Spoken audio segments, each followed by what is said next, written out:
Salam, bu videoda farmakologiyanın qollarından və dərmanlardan danışacağıq.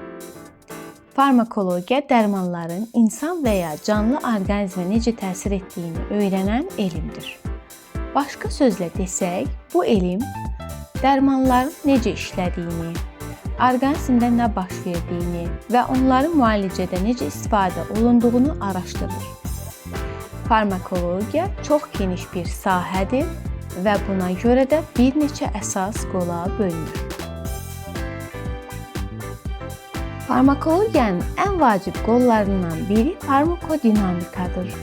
Farmakodinamika dərmanın orqanizmə təsirini öyrənir.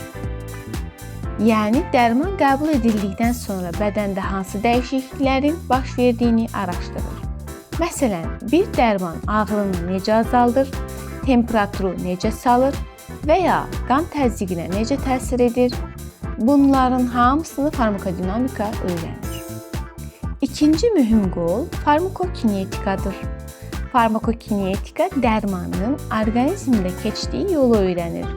Yəni, dərman bədənə daxil olduqdan sonra necə sorulur, qana necə keçir, orqan və toxumalarda necə paylanır, qaraciyərdə necə parçalanır və sonda orqanizmdən necə xaric olunur. Sadə dillə desək, farmakokinetika dərmanın bədəndəki həyat yolunu araşdırır. Farmakologiyanın digər vacib sahəsi kliniki farmakologiyadır. Bu sahə dərmanların insanlarda necə istifadə edildiyini öyrənir. Klinik farmakologiya dərmanların müalicə effektliyini, düzgün dozasını və təhlükəsiz istifadə qaydalarını araşdırır. Bu sahə həkimlərin düzgün dərman seçməsində çox böyük rol oynayır.